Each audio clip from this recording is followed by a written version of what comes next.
Hey everybody, welcome to, I guess, my gun room here. I wanted to come on today and answer a question. I don't usually do videos on Saturday, but the question was asked of me like a week or so ago. And the more I thought about it, the more I thought, well, it kind of explains a lot of things about me, my channel, how my channel has evolved over the years, and how I feel about the Second Amendment and firearms. Basically, the question was, how and why do you have so many guns? And it was followed up by a question from somebody else that said, it seems you've gathered most of the guns you own in like the last 8 or 9 years, because when you first started YouTube, you didn't have nearly this many guns. Well, the reality is I've gathered most of my guns over many, many years. I'm an older guy. I've been buying guns. Bought my first handgun when I was 18 years old on my 18th birthday in a private sale. And then carried it illegally for a long time until I got a carry permit and went to, training and blah, blah, blah. But I had a lot of my guns even back when I started. But when I started, my attitudes were completely different. I didn't trust a lot of people, especially not with guns. And I didn't trust them not to come and try to steal my guns if they didn't have them. I was very much, I'm not going to say a FUD, but an elitist when it came to firearms. I had experience in military, law enforcement, and a military family, etc. And I thought, only highly trained people should have guns. So I was very much an elitist. And the way I got over that was I gradually got to know the people out there. Instead of having my own preconceived notions and allowing them to dominate how I think, I started seeing what people were actually like.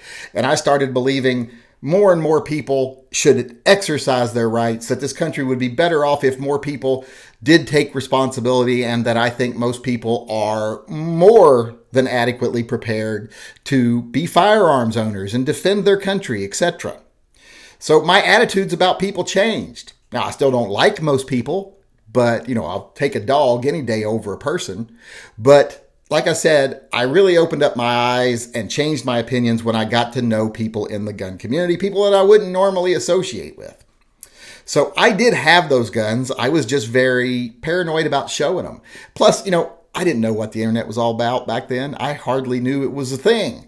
So I was very shy. I even bought a little tiny cheap safe just so I could show that in videos and people would think, well, that's what he has and that's what he owns. The real stuff was on the shelves above. I didn't really keep safes back then because I didn't have any kids. It wasn't until I got kids that I started buying big safes and putting my stuff away. But no, I didn't get all the stuff in the last several years. I've been buying it for many years. In fact, a lot of the guns on my shelf are still old, even though I've traded off a lot of my older stuff. So, I bought that. I've got one of the original Pythons back there and original Anacondas, and I think I paid $600 each for them. So that tells you how long ago I bought those. But no, I had the guns, like I said, for a long time. Now, as to why I have them and why I have so many of them, well, I have them because I believe it's every person's right to defend themselves.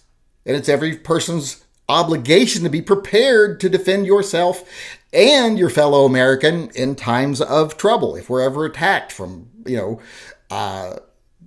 threats, foreign and domestic. And I don't just mean a military or the government. I mean like when the police departments turn on the citizens and local governments turn on the citizens. I just don't mean federal. So I believe it's not only an obligation, but it's a right. It's a right and an obligation. I probably should have said that reversed. It's not only a right, but it's an obligation. That'd have been more dramatic. But that's how I feel about it. So I think everyone should be armed to a degree. And I never have understood why people who tend to be at the most risk are not armed. Minorities, gays, blacks, etc. Why they have a negative opinion, I know it's because of their culture and their society and the circles they run in. But if they really sat down and listened to people that, weren't big fucking right-wing mouthpieces who just want to spout division and garbage, if they listened to true gun owners, the people that I see every day online, they would understand that most gun owners want them to also be protected. So that's why I am such a supporter of the Second Amendment. To me, it's the second most important amendment. The First Amendment is the most important, and the Second Amendment is the second most important because it protects the First Amendment. We wouldn't have the First Amendment without the Second Amendment. So I can see why some people would say, well, therefore, Second Amendment is the most important because it guarantees all the other rights. I completely agree with their argument there. But like I said, I have them because I think it's not only a right, but an obligation to be prepared. Now, why I have so many of them, as you can see here, and if you can see in front of me, there's more, and I have more in the house and other places. Because like I say, I've had about 45 years, or no, about, how long have I been buying? How long have I been? 18. Hell, almost 40 years, getting on 40 years now. I've been buying guns. And the reason I have so many of them is because I think they're a true American art form. They're not just a tool. They're like cars. You could say a car is just a tool. Well, try convincing most people that a 1966, a muscle car, like a Falcon or something, is a tool. It's more than that. It's a piece of art. And that's the way guns are. I feel that about guns. And it's backed up in the fact that they all look so different. If they were just tools, they'd all look the same. They wouldn't put effort into different finishes and different cuts and different this and different that, different shapes. They'd just all be the same. I mean, how different are tacking hammers? You don't see a lot of different variation in tack hammers because it's a tool. So I think they're an art form. And when I collect them, I'm collecting art. Also, I think they're a good investment. Maybe not for cash, but for barter. If you got into a bad situation, like society starts to collapse, you think your gold bars are going to be worth something, but the reality is nobody can eat those or defend their family with those. You can't eat them, use them for defense, and you can't fuck them. So what good are they? Guns, you can't eat them, but you can use them for defense. And, depending on the size of your endowment, you probably could have sex with one. I know a lot of people on here, a lot of the bigger gun channels probably could have sex with one. But that's why I have so many of them. Because I think they're true pieces of art.